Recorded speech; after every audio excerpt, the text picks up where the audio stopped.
सुनिए अनुज, आप कब घर आओगे? क्यों, कुछ बात है क्या प्रिया? कुछ नहीं, बस वो माँ जी ने बोला था कि आप जब घर आओ तो मैं आपसे ताज़ी सब्जियां लाने को बोल दूं। क्या क्या कहा तुमने प्रिया? ताजी सब्जियां? लेकिन मैं तो रात के 12 बजे घर आता हूँ, और उस वक्त कौन सी सब्जी मिलेगी? तुम्हें दिन से याद नहीं था क्या?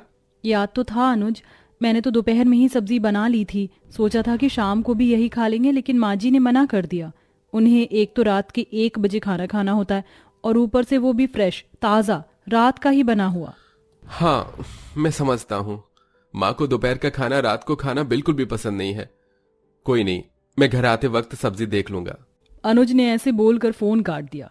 ये कहानी है प्रिया के ससुराल की, जहां वैसे तो सब कुछ नॉर्मल था, लेकिन एक बात उन लोगों की बहुत अजीब थी। वो थी रात के 1 बजे ताज़ा डिनर करने की। प्रिया की शादी अभी 1 महीने पहले ही हुई थी, और 1 महीने से वो भी इस रूल को फॉलो कर रही थी। वहीं घर में उसकी एक जेठानी भी थी, जो प्रिया की शादी से पहले सब कुछ अपनी सास के कहे मुताबिक ही संभाल रही थी। प्रिया की सास सुरेखा रात के 1 बजे डिनर किया करती थी, जिसकी वजह से घर की बहुओं को भी रात के 1 बजे तक रुकना पड़ता था और भूखे रहना पड़ता था।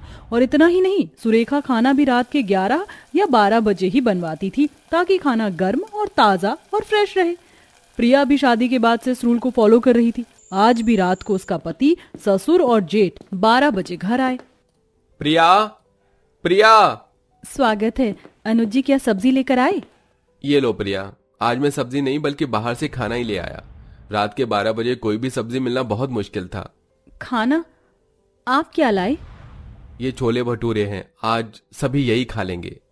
अनुज की बात सुनकर प्रिया खुश सी हो गई, क्योंकि आज उसे रात के 12 बजे खाना नहीं बनाना पड़ता। उसने छोले भटूरों को बर्तन में निकाला, और जब सभी घर के जेंट्स नहा धोकर फ्रेश हो गए, तब उसने टेबल पर खाना लगाया। इस सब में ही रात का 1 बज गया, और सारे परिवार ने रात के 1 बजे डिनर किया।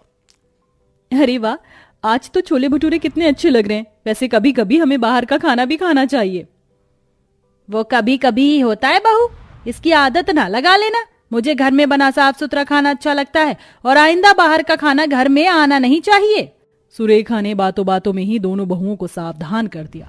रात को 1 बजे से 1:30 बजे तक डिनर करने के बाद प्रिया और उसकी जेठानी ने मिलकर खाने के बर्तन समेट दिए, और फिर वो दोनों जाकर सो गई।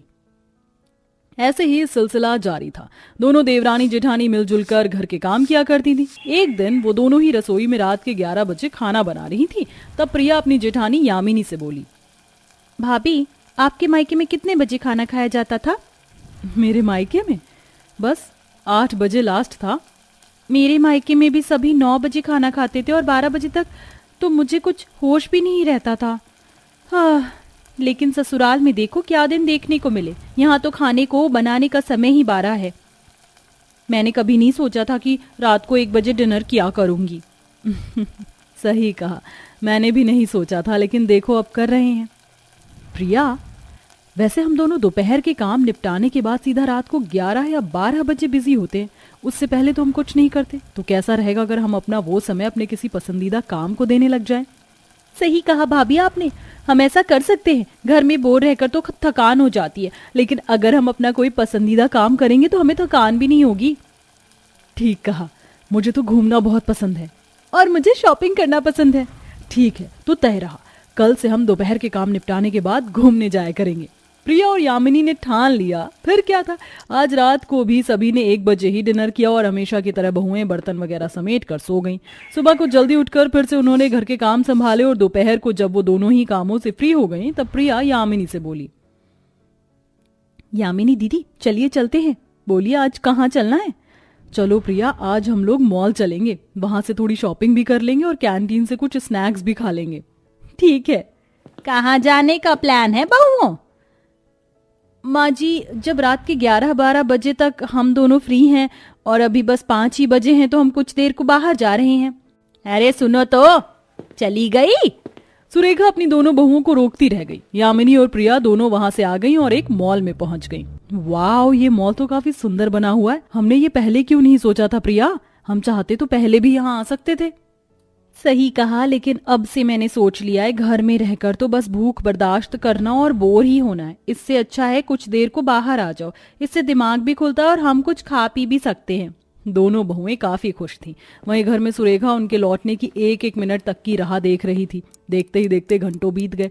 दोनों बहुएं कभी बाहर गोलगप्पों की फाइट करती तो कभी किसी और चीज में एंजॉय करती और ऐसे ही 10 बज चुके थे। अरे नहीं प्रिया, जल्दी घर चलो, 10 बज रहे। अब घर जाने में कम से कम आधा घंटा लगेगा और फिर इतने में हम नहा धोकर फ्रेश होंगे, इतने 11 ही बज जाएंगे। उसके बाद हमें डिनर भी बनाना है। सही कहा भाभी आपने, चलिए जल्दी चलते हैं। यामिनी और प्रिया ऐसे बोलकर घर आने को निकल गई और 10:30 बजे तक वो घर पहुंची। घर जाते ही सुरेखा ने उन्हें घूर कर देखा। आ गई दोनों? हाँ माँ जी आ गए, अब बस फ्रेश हो जाए तो खाना भी बना देंगे। इससे पहले सुरेखा कुछ बोलती दोनों जल्दी जल्दी नहाने चली गईं और 11 बजे ही वो रसोई में आकर खड़ी हो गई और जो उनका रोज का काम था उसे निपटाया। आज तो बहुत मजा आया ना भाभी, अब कल को हम अम्यूजमेंट पार्क चलेंगे। ठीक है। दोनों बहुएं ऐसे ही बातें करने लगी और उन्होंने कल भी घूमने का प्लान बना लिया। रात को 1 बजे तक उनके पति भी आकर फ्रेश हो गए और सभी ने रात के 1 बजे खाना खाया।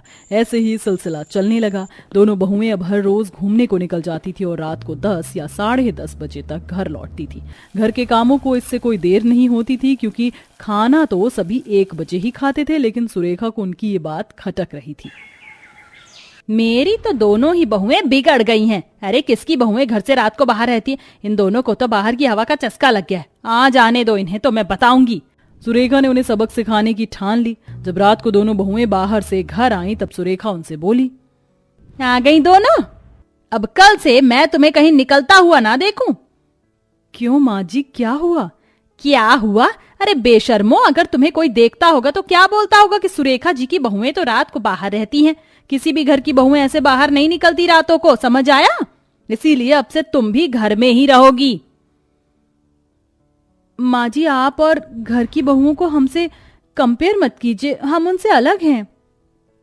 क्या अलग है तुम्हारा? अरे तुम जिस वक्त घर में घुसती हो ना, उस वक्त सभी अच्छे घरानों की बहुएं सोने को लेट जाती हैं।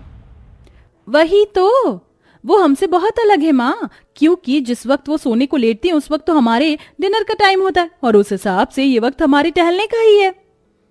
अपनी बहू की बात को सुनकर सुरेखा कुछ नहीं बोल पाई। उसे अपनी बहू को ऐसे रात को निकलना अच्छा नहीं लगता था, इसलिए वो बोली, अच्छा अगर ये बात है तो कल से इस घर में 11 बजे खाना नहीं बनेगा और ना ही कोई 1 बजे डिनर करेगा। ये मैं बोल रही हूँ, समझ आया? कल से तुम 4-5 बजे से ही खाना बनाओगी और जैसे ही सभी घर की बहुएं खाती हैं वैसे ही खाओगी। बस आज से बंद तुम्हारा रात को बाहर घूमना। सुरेखा की बात सुनकर दोनों बहुएं मंद मंद मुस्कुराने लगी। सुरेखा को लगा था कि ऐसा करके उसने उन्हें परेशान किया है, लेकिन इस फैसले से दोनों ही बहुएं बहुत खुश हो गईं। अगले ही दिन उन्होंने 5 बजे शाम का खाना बनाया और तीनों सास बहू ने 7 बजे डिनर किया। अब सुरेखा के घर का हिसाब भी सुधर चुका था और रात को 1 बजे जब सुरेखा के बेटे काम से आते थे तब बहुएं उन्हें भी खाना दे देती थी और अब सब कुछ ठीक हो चुका था। बहुओं ने अपनी चालाकी से अपनी परेशानी भी खत्म करवा ली थी और घर में कोई कलेश भी नहीं बना और सभी खुशी खुशी रहने लगे। तो दोस्तों, इस स्टोरी के मुताबिक आप भी मानते हैं कि जब घी सीधी उंगली से ना निकले तो उंगली टेढ़ी करनी पड़ती है? कमेंट करके अपना जवाब हमें जरूर दें।